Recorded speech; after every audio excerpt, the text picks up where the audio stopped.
Hello, dear students. Welcome all. Welcome back to our YouTube platform, Hyderabad IAS Academy. UPSC Civil Services 2025 Civil Services Examination 25th Sunday ఎల్లుండి జరగాల్సి ఉంది. So ఈ టైంలో అభ్యర్థులందరికీ కూడా ఉపయోగపడే best చిట్కాలు 100% వీటిని పాటిస్తే చిన్న చిన్న పొరపాట్ల వల్ల ప్రిలిమినరీ ఎగ్జామినేషన్ మిస్ అయ్యే వాళ్ళు ఎంతోమంది ఉంటారు. సో వాళ్ళందరికీ ఒక kind of sense of relaxation లాగా ఈ వీడియో ఉంటుంది. సో అట్లీస్ట్ రిలాక్సింగ్ మోడ్ కోసమైనా ఈ వీడియో చూడండి. 100% మీ ఎగ్జామ్లో డిఫరెన్సెస్ మీరు గమనించగలుగుతారు. అండ్ ఈ వీడియోలో ఇంపార్టెంట్ టాపిక్స్ కానీ ఇంపార్టెంట్ టెక్నిక్స్ కానీ ఇవేవి కూడా చెప్పను. ఒక యావరేజ్ ఆస్పిరెంట్ పాటించాల్సిన కొన్ని ముఖ్యమైన నియమాలు ఎగ్జామినేషన్ కంటే ముందు I tell you very very clearly. So నేను చెప్తున్న ఇవన్నీ కూడా నా ఈ 6 యూపీఎస్సీ అటెంప్ట్స్ అనుభవంతో చెప్తున్నాను. నేను 5 యూపీఎస్సీ ప్రిలిమ్స్ క్వాలిఫై అయ్యాను. సో ప్రతిసారి సబ్జెక్టు మాత్రమే నేను గెలిపించదు. కొన్నిసార్లు సబ్జెక్ట్తో పాటు మనకు తెలిసిన కొన్ని కామన్ ఆస్పెక్ట్స్ కూడా మనకు కొన్ని ఒక 2-3 మార్కులు పెరగటానికి ఛాన్సెస్ ఉంటాయి.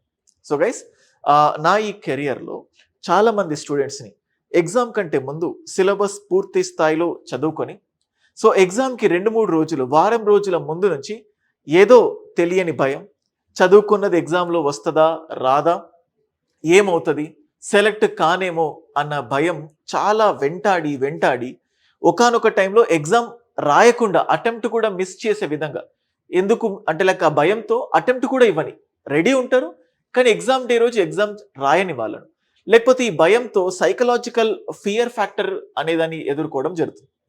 మరీ చెప్తున్నాను, ఓడిపోతానన్న భయంతో ఆటలో దిగితే ఎప్పటికీ కూడా మనం గెలవలేం. గుర్తుపెట్టుకోండి గైస్.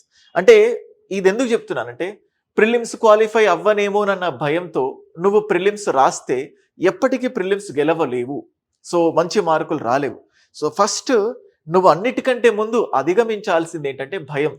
నేను చదివిన దాంట్లో నుంచి వస్తుందా రాదా, whether did I went in a proper manner or not, నేను రాసిన టెస్ట్ సిరీస్ కరెక్టా కాదా, ఇవేవి అన్నీ వదిలేయండి.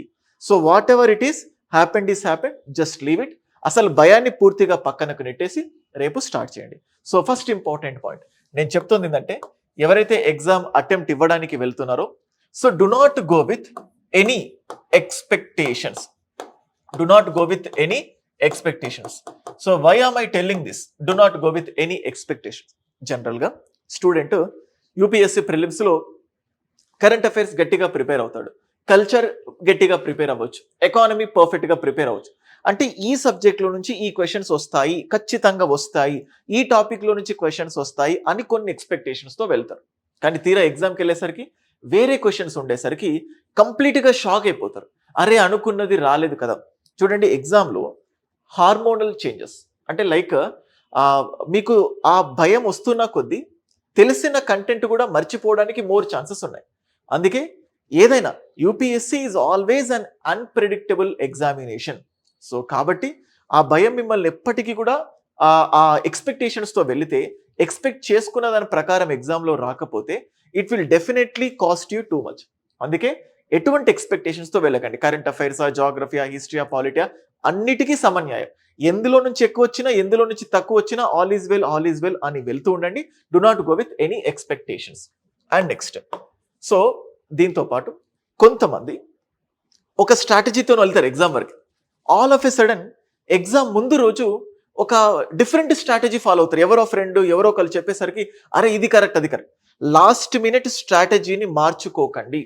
కొంతమంది ఫర్ సపోజ్ నేను మళ్ళీ చెప్పిన తర్వాత సార్ ఎన్ని క్వశ్చన్స్ అటెంప్ట్ చేయాలి అని అడగకండి. సో ఐఎమ్ చాలా రిక్వెస్ట్తో చెప్తున్నాను. అది డిపెండ్స్ అండి.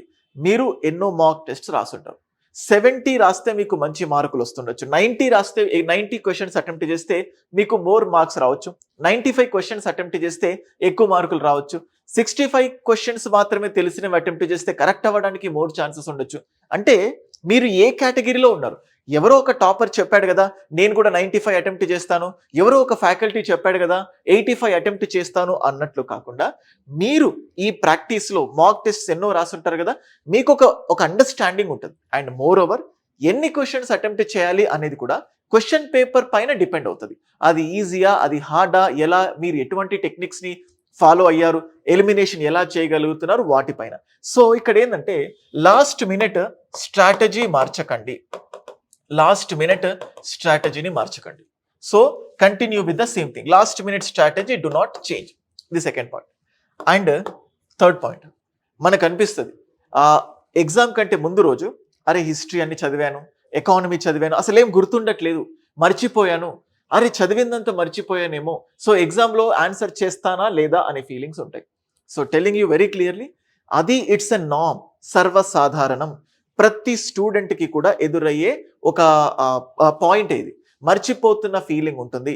So it's like you are forgetting everything, మర్చిపోతున్నాం అనే ఫీలింగ్లో ఉంటుంది. So that is nothing but it's a norm. Continue చేయనివ్వండి, కానివ్వండి, నో వరీస్.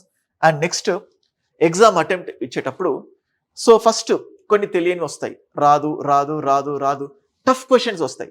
టఫ్ క్వశ్చన్స్ వచ్చిన వెంటనే డు నాట్ డిసైడ్, అయిపోయింది, కట్ ఆఫ్ చాలా తగ్గుతుంది, కట్ ఆఫ్ చాలా పెరుగుతుంది, సో నేను అవుట్ ఆఫ్ ది రేస్, నాకు అన్ని కష్టమైన క్వశ్చన్స్ వచ్చాయి, నాకు తెలియని క్వశ్చన్స్ వచ్చాయి అని ఎప్పుడు కూడా భయపడకండి. సో ప్రతి క్వశ్చన్కి take a deep breath. Okay, so అంటే లైక్ తెలియని వచ్చినా ఓకే, నెక్స్ట్ తెలిసినవి ఉండొచ్చు, ఆ నెక్స్ట్ తెలిసినవి ఉండొచ్చు, ఆ నెక్స్ట్ తెలిసినవి ఉండొచ్చు. మీకు చిన్న స్టోరీ చెప్తాను, ప్రతిసారి మీరు వినే ఉంటారు కూడా. మహాభారతంలో కర్ణుడంతటి బలవంతుడు ఎవ్వరు కూడా ఉండరు. కానీ కర్ణుని ఓడించడానికి ప్రధానమైన కారణం కర్ణుడు డైలమాలో ఉండటం. అంటే అర్జునుడితో ఫైటింగ్ చేసేటప్పుడు ఒకవైపు రథం ఇరుక్కుంటది, ఇంకొక వైపు రథసారథి ఎవరైతే ఉన్నారో తను కించపరుస్తూ ఉంటాడు.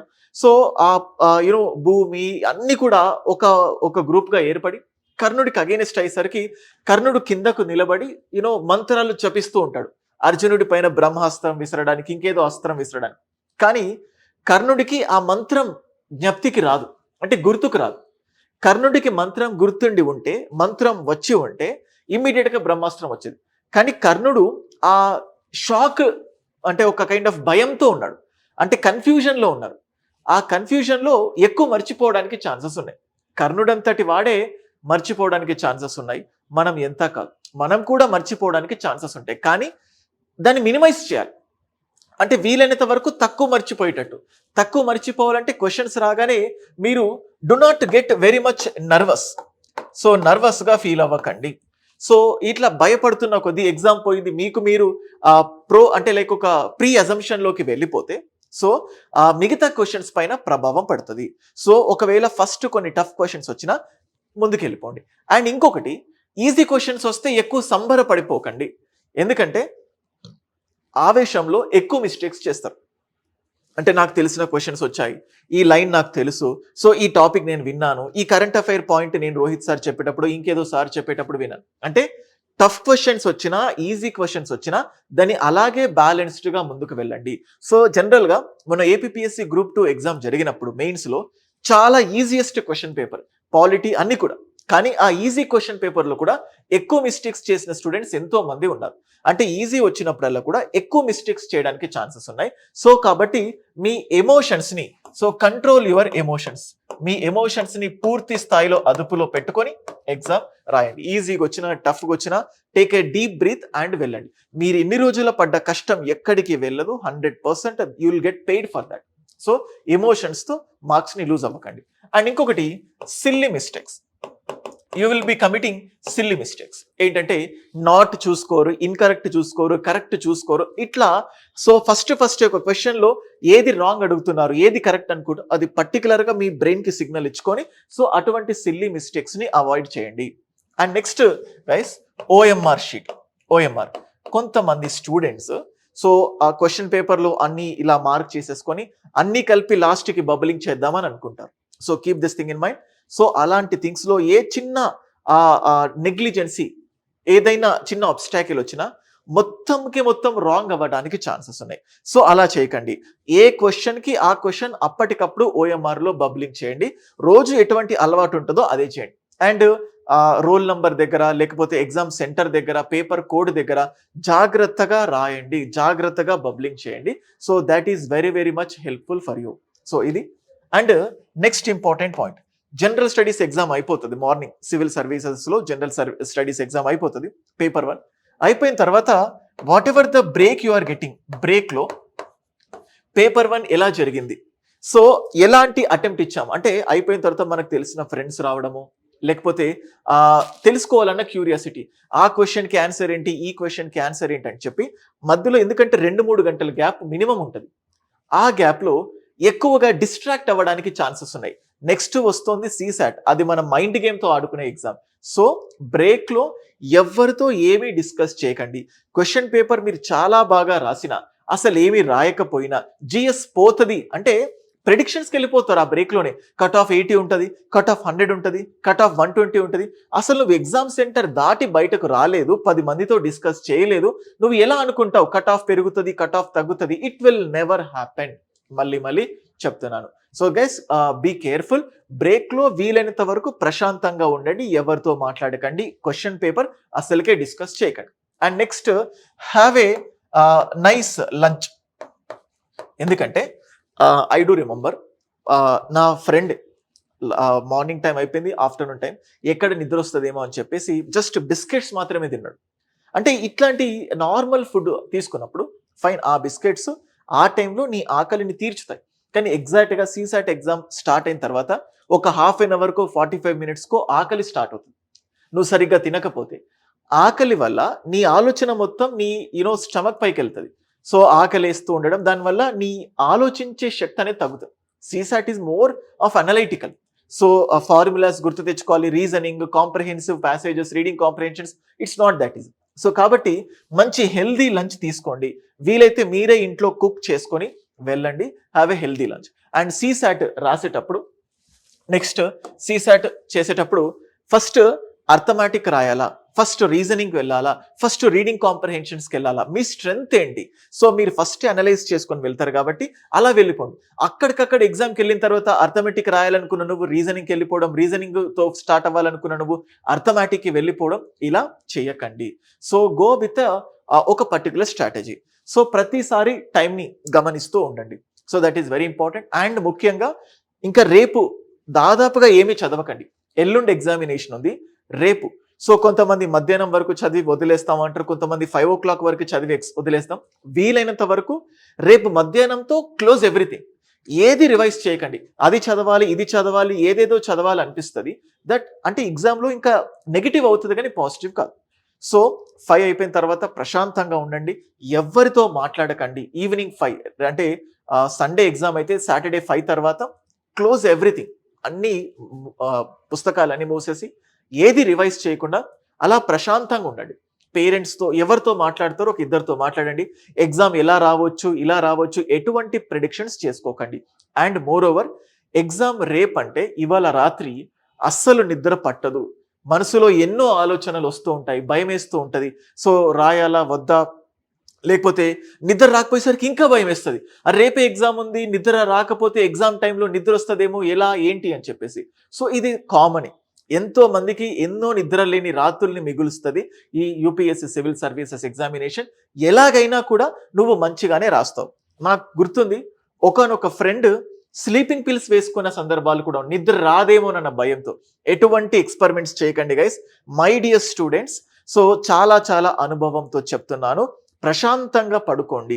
సో 8 o'clock కల్లా తినేసి 8:39 కల్లా నిద్రలోకి వెళ్ళిపోండి. ఎక్కువ మందితో మాట్లాడకండి. పొద్దున కూడా డైరెక్ట్ ఎగ్జామినేషన్ హాల్కి వెళ్ళండి. ఎగ్జామ్ కంటే ముందు ఆ మధ్యలో చూడండి, సీసాట్లో మిస్టేక్స్ చేయడానికి ఆ బ్రేక్లో నువ్వు చేస్తున్న బిహేవియర్ని బట్టే ఉంటుంది. అందుకే so UPSC is not at all about knowledge, prelims ముఖ్యంగా. సో మీకు 30 క్వశ్చన్స్ తెలిసిన, 40 క్వశ్చన్స్ తెలిసిన గెట్ ఆన్ అయిన సందర్భాలు ఎన్నో ఉంటాయి. నువ్వు బాగా చదివావు, సో నీ మైండ్లో నేను బాగా చదవలేదేమో, నాకు మిస్ అవుతుందేమో, పేరెంట్స్కి ఏం చెప్పాలి, ఫ్రెండ్స్కి ఏం చెప్పాలి, మెయిన్స్కి ఎలా ప్రిపేర్ అవ్వాలి. నేను చెప్తున్నాను, మీరు ఎగ్జామ్ రాసి బయటికి రండి, మెయిన్స్కి ఎటువంటి స్ట్రాటజీ ఫాలో కావాలో అద్భుతమైన స్ట్రాటజీ, సో ఎలా ముందుకెళ్ళాలి ఈజీగా చెప్పడానికి నేను ఉన్నాను. So be careful. సో ప్రిలిమ్స్లో మీ పేరు ఉంటుంది, ఆల్ ఈజ్ వెల్ అనుకుని వెళ్ళండి. సో ఓవర్ కాన్ఫిడెంట్తో వెళ్ళకండి, లో కాన్ఫిడెన్స్తో వెళ్ళకండి, మధ్య మార్గంగా మీడియంగా వెళ్ళండి. I hope these points are very much helpful for you. So ఖచ్చితంగా ఈ వీడియో మీ ఫ్రెండ్స్కి షేర్ చేయండి. సో ఖచ్చితంగా ఎగ్జామ్ కంటే ముందు అనుభవంతో చెప్తున్న ఈ టెక్నిక్స్, సో ఇవన్నీ పాటించండి. ఆల్మోస్ట్ చూడండి, so do not go with any expectations. Last మినిట్లో స్ట్రాటజీ మార్చకండి. సో మీకు కొన్ని మర్చిపోతున్నట్టు అనిపించినా ఇట్ ఈస్ ఓకే, పర్లేదు, అది అలాగే అనిపిస్తుంది. సో నర్వస్నెస్, తెలిసిన క్వశ్చన్స్ రాకపోయేసరికి, సో టఫ్ క్వశ్చన్స్ వచ్చేసరికి you'll feel more tensed. So ఏం కాదు, ప్రతిసారి ఒక డీప్ బ్రీత్ తీసుకొని ముందుకెళ్ళిపోండి. అండ్ ఎమోషన్స్, సో మీకు తెలిసిన క్వశ్చన్స్ వచ్చేసరికి ఎక్కువగా హ్యాపీనెస్తో ఫీల్ అయిపోయి క్వశ్చన్ కూడా పూర్తిగా చదవని సందర్భాలు ఎన్నో ఉంటాయి. Read every question carefully and control your emotions. And ప్రతిసారి సిల్లీ మిస్టేక్స్ని అవాయిడ్ చేసుకోండి. ఓఎంఆర్ బబ్లింగ్లో కేర్ఫుల్గా ఉండండి. అండ్ బ్రేక్లో ఎవరితో మాట్లాడకండి. మంచి ఫుడ్ తీసుకోండి అండ్ మంచి నిద్ర పడుకోండి. సో మళ్ళీ లాస్ట్ మినిట్ వరకు మళ్ళీ చదువుకుందాం, మళ్ళీ ఏదో చేద్దాము అన్నట్లు మాత్రం అనుకోకండి. That's all. I hope this video finds in a very good place for you. ఖచ్చితంగా మీకు హెల్ప్ అయింది అనుకుంటున్నాను. So I wish you a very all the best. So రేపు మొత్తం ప్రశాంతంగా గడపండి. ఎల్లుండి నీదే. ఎల్లుండి చాలా చాలా చక్కగా ఎగ్జామ్ రాస్తారు. Thank you so much. All the best guys.